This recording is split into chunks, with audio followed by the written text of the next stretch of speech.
Hello friends, स्वागत है आपका अपना यूट्यूब चैनल कॉम्पिटिटिव गाइड में। कॉम्पिटिटिव गाइड चैनल के माध्यम से हम लोग हिंदी साहित्य का सरल इतिहास देख रहे हैं, जिसमें धीमे धीमे आगे बढ़ते हुए आज हम लोग 7वें वीडियो पर पहुंच चुके हैं। यह पुस्तक विश्वनाथ त्रिपाठी जी के द्वारा लिखा गया पुस्तक है, जो आने वाले एग्जाम के लिए बहुत इंपॉर्टेंट साबित होता है। तो चलिए आज का वीडियो हम लोग देखते हैं। आज का वीडियो 7वां है, जिसमें ऑब्जेक्टिव क्वेश्चन के साथ ही हम लोग इस वीडियो को आगे की ओर अग्रसर करेंगे।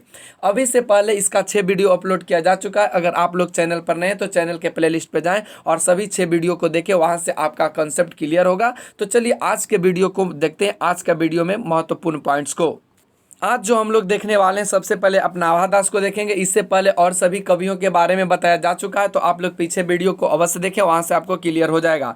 देखिए यहाँ से कहता है कि रामानंद के शिष्यों में से एक अनंतानंद थे। उनके शिष्य कृष्णदास पैहारी थे। आप यहाँ से ये पॉइंट्स को ध्यान में रखिएगा। ये सन 1575 के आसपास वर्तमान थे। उनकी 4 रचनाओं का पता चलता है। उन्हीं कृष्णदास पैहारी के शिष्य भक्त नाभादास थे। आप ध्यान रखेंगे, जो भक्त नाभादास थे ये किनके शिष्य थे? तो ये कृष्णदास पैहारी जी के थे। नाभादास की रचनाओं भक्तमाल का हिंदी साहित्य में अभूतपूर्व ऐतिहासिक महत्व है। आप ध्यान रखेंगे, भक्तमाल के रचनाकार कौन है? तो ये नाभादास जी हैं। चलिए आगे बढ़िए। तो कहता है इसकी रचना नाभादास ने 1585 के आसपास की। इसकी टीका प्रियादास ने 1712 में लिखी। इसमें 200 भक्तों के चरित्र 316 छपियों में वर्णित है। इसका उद्देश्य तो जनता में भक्ति का प्रचार था, किंतु आधुनिक इतिहासकारों के लिए यह हिंदी साहित्य के इतिहास का महत्वपूर्ण आधार ग्रंथ सिद्ध हुआ। अवश्य ही इसमें भक्तों के चरित्र का वर्णन चमत्कारपूर्ण है, किंतु उसमें मध्यकालीन वर्णन शैली के रूप में ग्रहण करना उचित है। इन चमत्कारिक वर्णनों से तत्कालीन जनता की मानसिकता का पता चलता है। मध्यकाल में तथ्यपरकता पर कम ध्यान रहता था, वहाँ भाव प्रधान था तथा गौण। फिर भी इस ग्रंथ से रामानंद, कबीर, तुलसी, असुर, मीरा आदि के विषयों के अनेक तथ्यों की जानकारी मिला है। आप ध्यान रखेंगे ये सभी के बारे में। चलिए आगे बढ़िए। तो कहता है कि सबसे बड़ी बात यह है कि इससे यह पता तो अचूक तौर पर लग जाता है कि वर्णित भक्तों एवं भक्त कवियों की छवि जन सामान्य कैसी थी, और जिस समाज में भक्त कवियों महापुरुषों के जीवन वृत्त के विषय में इतना कम ज्ञात हो, उसमें इतना पता लग जाना भी बहुत कम की बात नहीं है। तो यहाँ से कुल टोटल देखिए तो यहाँ से भक्तमाल के रूप में जो वर्णित है नाभादास की पुस्तक, उसमें महत्वपूर्ण कवियों और महापुरुषों और भक्तों के बारे में, उनके जीवन के बारे में विस्तृत जानकारी वर्णित है। तो यहाँ से आप देख सकते हैं। चलिए आगे बढ़िए। तो देखिए यहाँ से कहता है कि भक्तमाल के रचयिता आलोचक नहीं थे। ध्यान रखिएगा, ये जो नाभादास थे ये आलोचक नहीं थे। फिर भी उन्होंने विभिन्न भक्त कवियों के विषय में जो कुछ लिखा है, उससे उनकी सारगृहिणी प्रतिभा का संकेत मिलता है। वे प्रायः विभिन्न भक्तों एवं कवियों की विशेषता ही बताकर व्यक्तित्व का वास्तविक परिचय देते हैं। किसी भी मध्यकालीन चरित्र लेखन की तुलना में इस दृष्टि से नाभादास इस विषय में आज हमारे लिए अधिक महत्वपूर्ण है। आप ध्यान रखिएगा ये सभी पॉइंट्स को। तो चलिए आगे बढ़िए। तो देखिए यहाँ से कहता है कि कबीर के विषय में वे कहते हैं, कबीर कानी राखी बनी वन आश्रम सट दर्शनी। ये कहते हैं को नाभादास जी। कबीर के 60 दर्शनों और वन आश्रम का सम्मान नहीं किया। मीरा के बारे में लिखा है, निरंकुश अति निडर रसिक जस रसना गायो। इन्होंने राम कथा से संबंधित काव्य लिखा है। इनके लिखे 2 अष्टयाम मिलते हैं। ध्यान रखेंगे, इनके लिखे 2 अष्टयाम मिलते हैं। नाभादास को कुछ लोग डोम जाति का मानते हैं, यह भी आपको ध्यान रखना है। कुछ क्षत्रिय जाति का कहते हैं कि इनकी तुलसीदास से भेंट हुई थी। ध्यान रखेंगे, ये तुलसीदास के समकालीन थे नाभादास। आगे बढ़िए। तो यहाँ से कहता है कि राम भक्ति शाखा के कुछ अन्य उल्लेखनीय कवि प्राणचंद चौहान 17वीं सदी एवं हृदय राम 17वीं शताब्दी के हैं। प्राणचंद चौहान ने सन 1610 में, आप देख सकते हैं 1610 में रामायण महानाटक लिखा। आप ये पॉइंट्स आपको ध्यान में रखने हैं। रामायण महानाटक आपको ध्यान में रखने हैं। जो संवाद है ये भी आप ध्यान रखेंगे, जो संवाद के रूप में वर्णित है। हृदय राम ने 1613 में भाषा हनुमान नाटक लिखा। ये भी आपको ध्यान में रखना है, हृदय राम का भाषा हनुमान नाटक। रामचंद्रिका, देखिए यहाँ से रामचंद्रिका को ध्यान में रखें तो केशवदास राम भक्ति शाखा के कवि ठहरते हैं। यद्यपि केशवदास का साहित्य के इतिहास की दृष्टि से अधिक महत्व उनके आचार्यत्व में है, रामचंद्रिका के संवाद बहुत नाटकीय है और उसमें विविध छंदों का प्रयोग किया गया है। केशवदास ने रामचंद्रिका की रचना 1601 में की है। आप ध्यान रखेंगे, रामचंद्रिका की रचना केशवदास ने किया और ये 1601 में किए हैं। सगुन राम भक्ति शाखा का साहित्य सामाजिक मर्यादा और लोकमंगल का साहित्य है। राम कथा में एक गुण विद्यमान है। राम का चरित्र इतना मर्यादित है, इसलिए उन्हें मर्यादा पुरुषोत्तम कहा गया है। ध्यान रखेंगे, तुलसी ने अपने युग के संदर्भ को रचनात्मक में ढालकर उसे लोको उन्मुख एवं लोकग्राही बना दिया है। विवेक और लोकमंगल तुलसी के प्रिय शब्द हैं। आप ध्यान रखेंगे, ये इनके प्रिय शब्द हैं। परिमाणतः यह धारा भक्ति की वैधि भूमि पर चली, प्रबंधात्मक भी इसी धारा में मिलती है। यद्यपि यह गुण इसमें प्रधानतः रामचरितमानस के ही कारण पाया जाता है।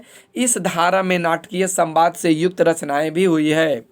कलांतर में देखिए, यहाँ से आप देख सकते हैं, कलांतर में कृष्ण भक्ति की मधुरो उपासना का प्रभाव राम भक्ति साहित्य पर भी पड़ा।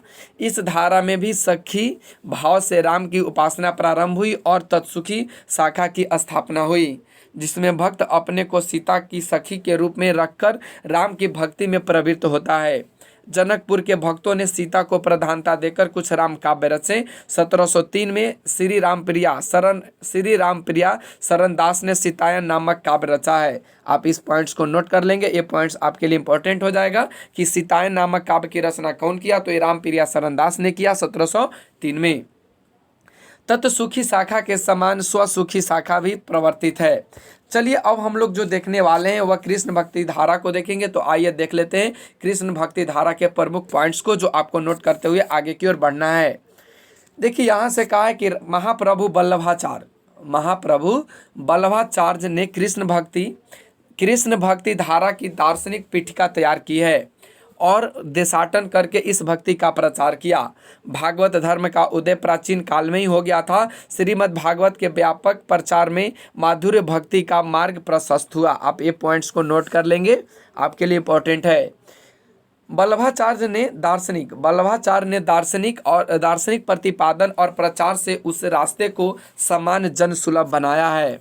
महाप्रभु वल्लभाचार्य का जन्म 1477 में और देहांत 1530 में हुआ है। ये पॉइंट्स आपको नोट करने हैं। वल्लभाचार्य द्वारा प्रवर्तित मार्ग को पुष्टि मार्ग कहा गया है, यह भी ध्यान रखना है आपको। वल्लभाचार्य के अनुसार यह सारी सृष्टि लीला के लिए ब्रह्मा की आत्मकृति है। जीव ब्रह्मा का अंश है। ब्रह्मा अपनी अचिंत्य शक्ति से जगत के रूप में परिणत है। और आगे बढ़िए तो देखिए, कहता है कि और यहाँ से और उससे भी परे रहता है, वह सच्चिदानंद है। जड़ में सत किंतु जीव में सत और चित दोनों होता है। आनंद का पूर्ण अभिभाव पुरुषोत्तम कृष्ण में है। वे अपने भक्तों के रंजनाथ नित्य लीला करते हैं। वल्लभाचार्य ने ब्रह्मा के सगुण रूप को परमार्थिक और निर्गुण को उनका अपूर्ण रूप कहा है। वल्लभाचार्य के अनुसार जीव 3 प्रकार के, आप इसको ध्यान में रखिएगा नोट करके।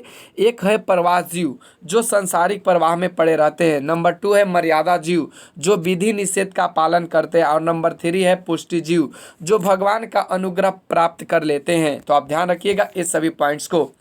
आगे बढ़िए तो कहता वे कृष्ण की नित्य लीला का अनुभव कर सकते हैं। वल्लभाचार्य ने भक्ति में निहित महामत या श्रद्धा के अवयव की उपेक्षा करके प्रेम के तत्व को ही अपनाया है। वल्लभाचार्य के अनेक ग्रंथ हैं, उनमें से कुछ इस प्रकार हैं। आप देख सकते हैं ये वल्लभाचार्य के हैं। तो आइए देख लेते हैं। पूर्व मीमांसा भाष्य इनकी है, अनुभाष्य इन्हीं की है। श्रीमद् भागवत की टीका, अनुभाष्य एवं मीमांसा या ब्रह्मसूत्र का भाष्य, ये सभी इनके हैं वल्लभाचार्य के। चलिए आगे बढ़िए तो यहाँ से कहता है कि महाप्रभु वल्लभाचार्य के परम विद्वान, सत्संगी एवं पर दुख कातर व्यक्ति थे। उन्होंने देश के विभिन्न क्षेत्रों में घूमकर जनसंपर्क और शतार्थ किया। श्री कृष्ण की जन्मभूमि में गोवर्धन पर्वत पर श्रीनाथ जी का विशाल गोवर्धन मंदिर बनवाया और वहीं अपनी गद्दी भी स्थापित की। इस मंदिर में श्री कृष्ण की जो उपासना होती थी उससे हिंदी साहित्य की कृष्ण भक्ति धारा का बहुत गहरा संबंध है। आप ध्यान रखेंगे ये सभी पॉइंट्स को। चलिए आगे बढ़िए तो अब हम लोग जो देखने वाले हैं वह सूरदास जी को बारे में देखने वाले हैं। तो आइए सूरदास जी को देखते हैं। कहता है हिंदी साहित्य के श्रेष्ठ कृष्ण भक्ति कवि सूरदास का जन्म 1478 के आसपास हुआ है। ये पॉइंट्स आपको ध्यान में रखने हैं नोट करके। इनकी मृत्यु अनुमानतः 1583 के आसपास हुआ। इनके बारे में भक्तमाल और 84 वैष्णवन की वार्ता में थोड़ी बहुत जानकारी मिल जाती है। आईने मकबरी और मुंशियात अबुल फजल में भी किसी संत सूरदास का उल्लेख है, किंतु वे बनारस के कोई और सूरदास प्रतीत होते हैं। आप ध्यान रखेंगे, ये सभी पॉइंट्स आपको ध्यान में रखने हैं। ये सभी पॉइंट्स आईने अकबरी और मुंशियत अब्दुल फजल में भी एक मिलता है, लेकिन यह जो सूरदास मिलते हैं वे बनारस के कोई अन्य सूरदास हैं, ध्यान रखना है आपको। आगे बढ़िए तो कहता है अनुश्रित यश अवश्य है कि अकबर बादशाह सूरदास के यश सुनकर उनसे मिलने आए थे। भक्त माल में इनकी भक्ति कविता एवं गुणों की प्रशंसा है तथा इनकी अंधता का उल्लेख है। 84 वैष्णवन की वार्ता के अनुसार वे आगरा और मथुरा के बीच साधु या स्वामी के रूप में रहते थे। ध्यान रखना है आप इसको पॉइंट्स को, कहाँ ये रहते थे, तो ये जो रहते थे वे मथुरा और आगरा के बीच रहते थे। चलिए आगे यहाँ से बढ़िए तो यहाँ से कहता है कि वे वल्लभाचार्य के दर्शन को गए और उनसे लीलागान का उपदेश पाकर कृष्णचरित विषयक पद्यों की रचना करने लगे। कालांतर में श्रीनाथ जी के मंदिर का निर्माण होने पर महाप्रभु वल्लभाचार्य ने इन्हें यहाँ कीर्तन का कार्य सौंप दिया था। आप ध्यान रखेंगे, इन्हें कीर्तन का कार्य सौंप दिया था। चलिए आगे यहाँ से बढ़िए तो यहाँ से अगला जो पॉइंट्स कहता है कि सूरदास के विषय में कहा जाता है कि वे जन्मांध थे, यानी कहने का मतलब था कि ये जो सूरदास थे वे जन्म से ही अंधा थे। उन्होंने अपने को जन्म को आंधर भी कहा है, जन्म को आंधर भी कहा है, किंतु उनके शब्दार्थ पर नहीं जाना चाहिए। सूर्य के काव्य में प्रकृति और जीवन का जो सूक्ष्म सौंदर्य चित्रित है उससे यह नहीं लगता कि वे जन्मांध थे।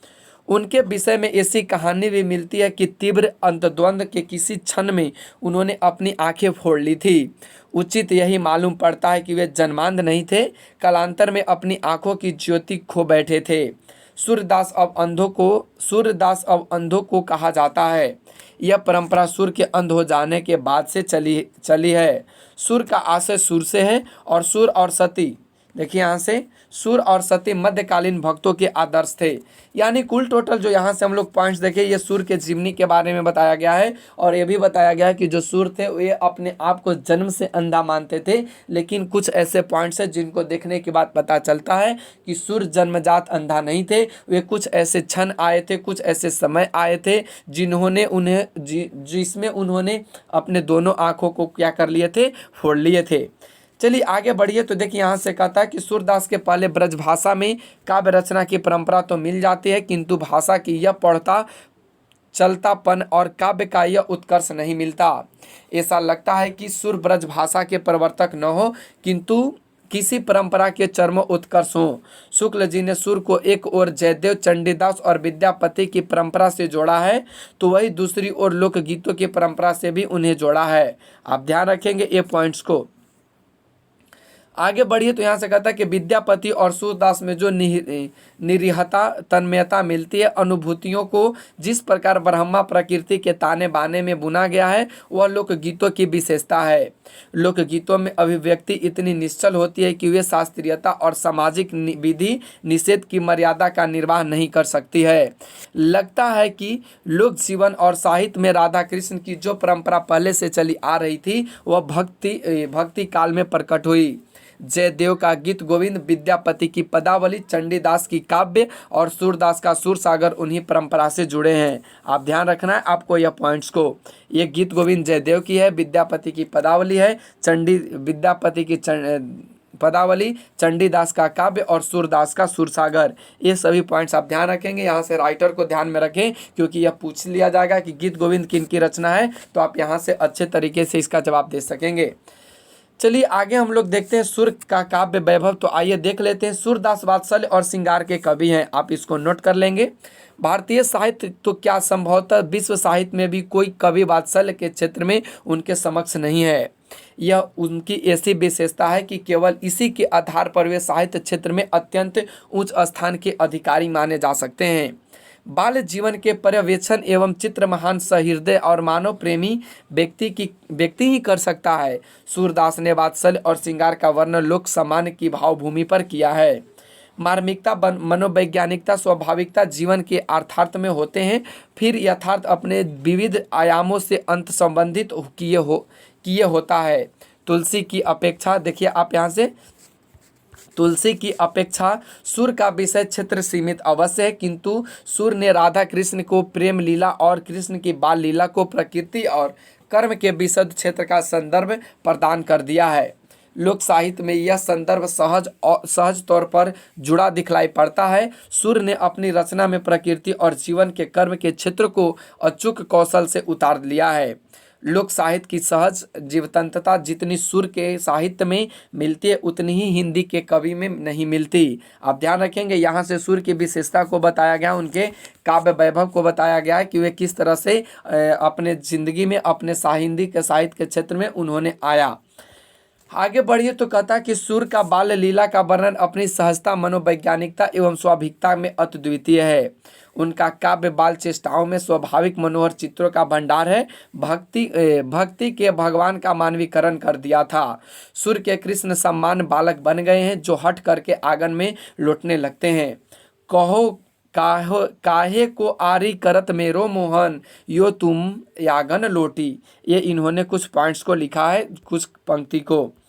आगे बढ़िए तो यहाँ से देखिए, कहता है कि यशोदा दही मथ रही थी, कृष्ण हट करने लगा, आंचल पकड़ लिया, दही भूमि पर लुढ़क गई। कृष्ण चलना सीख रहे हैं, पैर डगमगाते हैं, यशोदा हाथ पकड़कर उन्हें चलना सिखाती है। ये सभी उनके जीवनी के बारे में ये ऐसा इन्होंने लिखे हैं। देखिए यहाँ से कहा गया है कि सिखवत चलन यशोदा मैया और बराय करी पानी, गहावती डगमगात धरे पैया। ये आपको नोट करने पॉइंट्स को आप लिख लेंगे कि यह जो पंक्ति लिखा गया है यह सूरदास जी के द्वारा लिखा गया है, ध्यान रखेंगे। आगे की ओर बढ़िए तो यहाँ से कहता है कि सूरदास के बाल लीला वर्णन में चित्रण ऐसा है जिसकी दृश्यता में जीवन स्पंदित है। पंक्तियाँ इतनी सहज है कि सपाट लगती है, किंतु उनमें मार्मिकता रची बसी होती है। पाठक और श्रोता उस मार्मिकता को अचूक तौर पर ग्रहण कर लेते हैं। मैया मोरी मैं नहीं माखन खायो, यह पंक्ति मार्मिक क्यों है आप इसको नोट भी कर लेंगे। समूचे जीवन चित्र के संदर्भ में ही रखकर इसे समझा जा सकता है। बालक होते तो निरीह हैं, लेकिन वे अपने को बहुत चालाक समझते हैं। यह सब वयस्क खूब समझते हैं। कच्ची चालाकी से मिलकर बच्चों की निरीहता वयस्कों के लिए पहले से अधिक निरीह अतः प्रिय हो उठती है। कृष्ण के मुख पर माखन लगा है, पकड़ लिए गए हैं रंगे हाथों, लेकिन वे अपनी तरफ से जबरदस्त तर्कों की झड़ी लगा रहे हैं। उनकी सारी तर्क पटुता उनका ऐसा अपराध ही स्पष्ट कर रही है जिससे माँ को और प्यार ही उमड़ेगा। तो आप ध्यान रखेंगे ये पॉइंट्स को।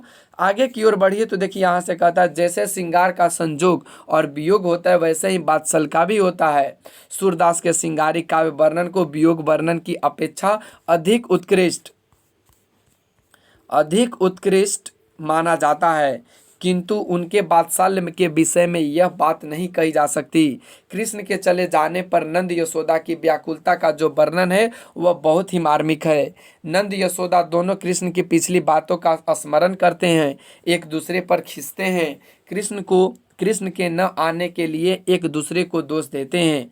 उनकी व्याकुलता में बाल और प्रकृति भी शामिल है। गीय पद्यों में सूरदास ने पूरे ब्रज की जो दारुण यथा उभारी है वह व्यथा प्रभाव की दृष्टि से नाटकों और महाकाव्यों से मिलने वाली करुणा के समान है। आप ध्यान रखेंगे ये सभी पॉइंट्स को। यहाँ से उनके जो कृष्ण है उनके बारे में और साथ में नंद यशोदा के बारे में भी यहाँ पे चरित्र चित्रण सूरदास जी ने किया है। चलिए आगे बढ़िए तो कहता है कि सूरदास के यहाँ राधा कृष्ण का प्रेम परिचय से विकसित होता है। वह प्रकृति और कर्म क्षेत्र की पृष्ठभूमि में पुष्पित पल्लवित होता है। गोचारण जीवन में प्रकृति का पूरा अवकाश है। सूर के राधा कृष्ण की प्रेम लीला में प्रकृति, गाय और ग्वाल बाल का महत्वपूर्ण स्थान है। इसी से उनकी प्रेम लीला जीवन से कहीं कटी अलग थलग नहीं है। राधा और कृष्ण के प्रथम परिचय का जो चित्र सूर्य ने खींचा है उनके लोक परिचय का प्रमाण है। साहित्य में प्रेम के सूत्रपात का ऐसा जीवंत चित्र बहुत दुर्लभ होता है। ये कृष्ण और राधा के प्रेम के लीला को इन्होंने चित्र ऐसा खींचा है कि जिसकी प्रमाण आज के डेट में या अभी से बहुत पहले भी ऐसा कोई नहीं दिया है, बहुत दुर्लभ ही होता है। देखिए यहाँ से कुछ पॉइंट्स दिए गए हैं कि बूझत श्याम कौन तू गोरी, कहाँ रहती काकी है बेटी, देखा ही नहीं कहूँ ब्रजखोरी, एक कहते हैं सूरदास अपने पंक्ति में, कहते हैं बूझत श्याम कौन तू गोरी, कहते हैं तुम कौन हो गोरी, कहाँ रहती हो, किसकी बेटी हो, कभी तुमको ब्रज में नहीं देखा। काहे को हम ब्रज तन आवती, खेलत रहती अपनी पौरी। कहते हैं राधा कहती है कि मैं आपके यहाँ क्यों आऊं, क्यों मैं ब्रज आऊं, मैं अपने अपने पौरी अपने गली में खेलती हूँ, अपने गली में रहती हूँ। सुनत रहती स्वननी नंद तोटा, करत फिरत माखन दधी चोरा। कहती है राधा कहती कि सुनत है तुम नंद का छोरा हो या नंद का बेटा हो, हमने बहुतों से सुना है क्या तुम माखन चोरी करते हो। तुम्हारो कहाँ चोरी हम लय हैं खेलन, चलो संग मिल जोरी। कहता छोड़ो ये सब चोरी की बात, चलो तुम मेरे साथ चलो और मेरे संग चलो छोरी, खेलते हैं जोरी जोरी साथ साथ। चलिए आगे बढ़िए तो कहता सूरदास प्रभु रसिक शिरोमणि, बताइनी भूरई राधिका भोरी। सूरदास क्या करते हैं, वे बताते हैं और कहते हैं कि यह जो राधिका भोरी है वे बता देते हैं। तो चलिए आगे की ओर बढ़िए यहाँ से तो कहता है मुक्तकों में ऐसी स्वाभाविक संवाद योजना भी कम मिलेगी। सूरदास द्वारा चित्रित राधा कृष्ण की प्रेम लीला में मध्यकालीन पराधीन नारी के सहज एवं स्वाधीन जीवन का स्वप्न जैसे साकार हो उठा है। यह स्वप्न सर्वाधिक साक्षात रास लीला वर्णन में होता है।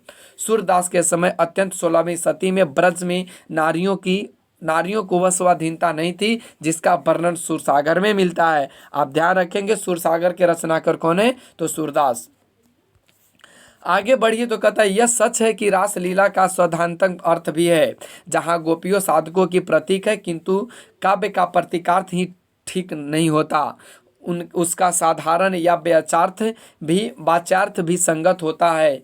गोपियां लोक लाज तजकर घर की चार दीवारी ही नहीं तोड़ती, वे कृष्ण की बांसुरी सुनकर उस सामाजिक व्यवस्था को भी तोड़ती है जो नारियों को पराधीन रखती है।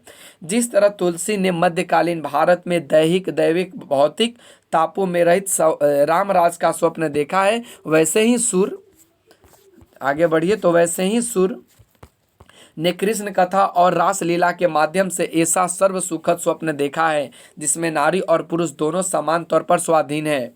रास लीला सुख विभोर मानवता का सजीव गतिमय संपादित चित्र है। यह मनुष्य की सृष्टि साथ ताल लय गति प्राण अनुभूति सभी को एक में हो गया है। ऐसा स्वप्न जो अखंड अनुभूति का हो सूर्य ने देखा था। तुलसीदास नारी पराधीनता को महसूस करते थे, उनका पीड़ा का चित्रण कर सकते थे, किंतु सामाजिक निषेधों में अंतर्निहित आत्मान्वियता को सूरदास की तरह मोड़ नहीं सकते थे। देखिए यहाँ से कुछ पॉइंट्स लिखा गया है। मानो माई घन घन अंतर दामिनी, घन दामिनी दामिनी घन अंतर, शोभित हरित ब्रज भामिनी, जमुन पुलिन मलिक का मनोहर, शरद सुहाई जामिनी, सुंदर शशि गुण रूप राग निधि, अंग अंग अभिरामिनी, रचयो रास मिली रसिक राई सो, मुद्रित भई गुण ग्रामिनी। ये इन्होंने सूरदास ने कुछ पॉइंट्स को लिखा है स्त्री को लेकर। आगे बढ़िए तो कहता है कि सुर का विरह वर्णन भी अधिकांशतः स्वाभाविक पद्धति से ही चित्रित है। इनमें भी कृष्ण की स्मृति प्राय दैनंदिन जीवन प्रसंगों में आती है। अवश्य ही कहीं कहीं सुर ने रूढ़ उपमानों की झड़ी लगा दी है। यह अतिशयोक्ति से काम लेते हुए चमत्कार पैदा किया है। सुर के विरह वर्णन की मार्मिकता का आधार विरह व्यवस्था में हृदय की नाना वृत्तियों का स्वाभाविक पद्धति पर चित्रण है। विरह वर्णन वहाँ उत्कट है जहाँ गोपियों की निरी व्यवस्था प्रकट होती है। भ्रमर गीत में गोपियों की विदग्धता की निरी व्यवस्था उतनी मार्मिक नहीं है जितनी कि वह विरह को प्रकट करने वाली उनकी निरी निश्चल अनअलंकृत उक्तियों में है। साहित्य लहरी में सुर के दृष्टिकूट के पद संकलित हैं, आप इसको नोट कर लेंगे, जो काव्य रूढ़ियों में निवृत्त होने के कारण दुरु है। साहित्य लहरी की परमाणविकता में भी संदिग्ध है। आप ध्यान रखेंगे साहित्य लहरी भी इन्हीं की है। सूरदास के ज्ञ पद मुक्तक हैं, ये आपको ध्यान रखने हैं, किंतु उसमें प्रबंधात्मकता का रस है। आप यहाँ से पूरे पॉइंट्स को याद रखें। इसलिए उन्हें ज्ञ पद के साथ साथ लीला पद भी कहा जाता है। वे ब्रजभाषा के प्रथम प्रतिष्ठित कवि हैं। ये भी आपको ध्यान रखना है, ब्रजभाषा के प्रथम प्रतिष्ठित कवि हैं। ये पॉइंट्स आपको इंपॉर्टेंट है प्रथम को लेकर। उनकी भाषा में साहित्यिकता के साथ साथ चलतापन एवं प्रवाह भी हैं। कहीं कहीं वे गीत गोविंद के वर्णानुप्रास की शैली में भी अपना लेते हैं। सूरदास भी यथा स्थान विविध शैलियों को अपनाते हैं। उनकी कविता में लोक साहित्य की सरलता ही नहीं, काव्य परंपरा को सुपरिचित रूढ़ियों का उपयोग भी है। सुर की एक अन्य विशेषता नवीन प्रसंगों की उद्भावना है। उन्होंने कृष्ण कथा, विशेषता बाल लीला और प्रेम लीला के अंशों को नवीन मनोरंजक, ध्यान रखेंगे, नवीन मनोरंजक वृत्तों से भर दिया है। जैसे दान लीला, मान लीला, चिरहरण। वल्लभाचार्य के पुत्र विट्ठल नाथ ने पुष्टि मार्ग कवियों में से 8 कवियों को चुनकर उन्हें अष्टछाप की संज्ञा दी है। आप ये पॉइंट्स को नोट कर लेंगे, बहुत इंपॉर्टेंट है, मोस्ट इंपॉर्टेंट। एक कवि हैं जिनमें आप देख सकते हैं सूरदास, कुबन दास, परमानंद दास, कृष्णदास, चित्त स्वामी, गोविंद स्वामी, चतुर्भुज दास और नंददास। इनमें से प्रथम 4 वल्लभाचार्य के शिष्य थे और से स्वयं विट्ठल नाथ के। सूरदास और उनकी कविता के विषय में हम आज जान चुके हैं। शेष कवियों में नंददास प्रमुख हैं। तो अब हम जो देखने वाले हैं वह नंददास जी को बारे में देखने वाले हैं। तो चलिए अब देखते हैं नंददास जी के बारे में। देखिए यहाँ से कहता है कि नंददास 16वीं सदी के अंतिम चरण में विद्यमान थे। इनके विषय में भक्तमाल में लिखा है, चंद्रहास अग्रज सुहद परम प्रेम पथ के पगे। ये इनके बारे में लिखा गया है। 252 वैष्णवन की वार्ता के अनुसार ये तुलसीदास के भाई थे, किंतु अब यह बात प्रमाणिक नहीं मानी जाती। इनके काव्य के विषय में यह उक्ति प्रसिद्ध है और कवि गढ़िया नंददास जड़िया इनके प्रकट होता है। इससे प्रकट होता है कि इनके काव्य का कला पक्ष महत्वपूर्ण है। इनकी प्रमुख कृतियों का नाम इस प्रकार है, आप देख सकते हैं। ये नाभादास की प्रमुख कृतियां, इसको आपको नोट ही करने हैं। तो आप देख सकते हैं, रस पंचाध्यायी, सिद्धांत पंचाध्यायी, भागवत दशम स्कंद, रुक्मणी मंगल, रूप मंजरी, रस मंजरी, दान लीला, मान लीला, ये सभी नाम इनके हैं, नंददास जी के, आपको ध्यान में रखने हैं। आगे बढ़ी तो इनके यश का जो आधार है वे रास पंचाध्यायी है। रास पंचाध्यायी भागवत के रास पंचाध्यायी अंश पर आधारित है। यह रोला छंद में रचित है, यह भी आपको ध्यान रखना है। कृष्ण की रास लीला का वर्णन इस काव्य में कोमल एवं सानुप्रासिक पदावली में किया गया है, जो संगीतात्मक से युक्त है। तो आइए देख लेते हैं। यहाँ से कहता है, ताही छन उड़ू राज उदित रस रास सहायक, कुंकम मंडित बदन प्रिया जानू नागरी नायक, कोमल किरण अरुण मानो बन व्यापी रहियो, मन सीज खेलयो फागु घुमड़ी घुरी ग्रहयो गुलालत जयो। ये सभी इनके पॉइंट्स है। तो ये संगीत युक्त है। तो चलिए आगे देखते हैं। तो कहता है कि भंवर गीत में उन्होंने रोला छंद के साथ साथ ध्रुवक छोड़कर उसे और अधिक संगीतात्मक बना दिया। तो आप ध्यान रखेंगे, भंवर गीत इन्हीं के, नंददास जी की। आगे बढ़िए तो कहता कि सिद्धांत पंचाध्यायी भक्ति सिद्धांत का परिचायक ग्रंथ है और रस मंजरी नायिका भेद। ये भी पॉइंट्स आपको ध्यान में रखने, नोट करने हैं। रूप मंजरी में इसी नाम की एक भक्त महिला का चरित्र वर्णित है। नंददास के अनेक काव्य रूपों में रचना की है। ये काव्य शास्त्र के सुपरिचित कवि हैं। आगे बढ़िए तो देखिए, कहता है कि अष्टछाप के शेष कवियों में ने लीला गान के पद कहे हैं, जो प्रधानतः श्रृंगारी हैं। राधा और कृष्ण के रूप एवं श्रृंगार के साथ साथ उनके चरित्र का गुणगान इसी कवियों का विषय रहा है। इनकी रचनाएं बहुत कुछ समान है। तो आइए देख लेते हैं कौन कौन से इनके समान हैं। तो अगला जो पॉइंट्स हम लोग जो देखने वाले हैं, यहाँ से अब कृष्णदास जी को देखने वाले हैं। तो आइए देख लेते हैं कृष्णदास जी के बारे में। कहता है, कृष्णदास जन्मना शूद्र होते हुए भी वल्लभाचार्य के कृपा पात्र थे और मंदिर के प्रधान हो गए थे। इनकी रचना हुआ जुगमान चरित्र। आप ध्यान रखने, जुगमान चरित्र इनकी है। तो ये कृष्णदास जी के, जो 16वीं सदी के हैं। ग्रंथ मिलता है, परमानंद दास 16वीं सदी के 835 पद परमानंद सागर में संकलित है। इनकी कविताएं सरसता के कारण प्रसिद्ध है। कुबन दास परमानंद दास के समकालीन थे। आप ये पॉइंट्स को ध्यान में रखेंगे। ये अत्यंत स्वाभिमानी भक्ति थे। इन्होंने फतेहपुर सीकरी के राजसमान से खीन होकर इन्होंने कहा, संतन को कहा सीकरी सो काम। ये आपके लिए भी आई है, आप इसको नोट अवश्य करें। चलिए आगे बढ़िए। तो देखिए यहाँ से कहता है कि इनका कोई ग्रंथ, आप देख सकते हैं, इनका जो कोई ग्रंथ नहीं मिलता, फुटकल पद ही मिलते हैं। चतुर्भुज दास कुबन दास के पुत्र थे। इनकी तीन कृतियाँ मिलती है, द्वादश यश, भक्ति प्रताप और हितजू को मंगल। चित स्वामी 16वीं सदी के उत्तरार्ध के में वर्तमान थे। इनका भी कोई ग्रंथ नहीं था, केवल फुटकल पद ही सब उपलब्ध थे। गोविंद स्वामी का रचना सन 1543 और 1568 के बीच रहा होगा। उसका कहा जाता है कि इनकी गाना सुनने के लिए कभी कभी तानसेन भी आते थे। इनका भी कोई ग्रंथ नहीं था। तो उम्मीद है यहाँ तक के पॉइंट्स क्लियर हो गया होगा। तो आज के लिए बस इतना ही। कल जो हम लोग देखने वाले हैं अन्य कृष्ण भक्ति के देखेंगे। तो आज के लिए बस इतना ही। Thanks for watching, take care, bye bye, all the best.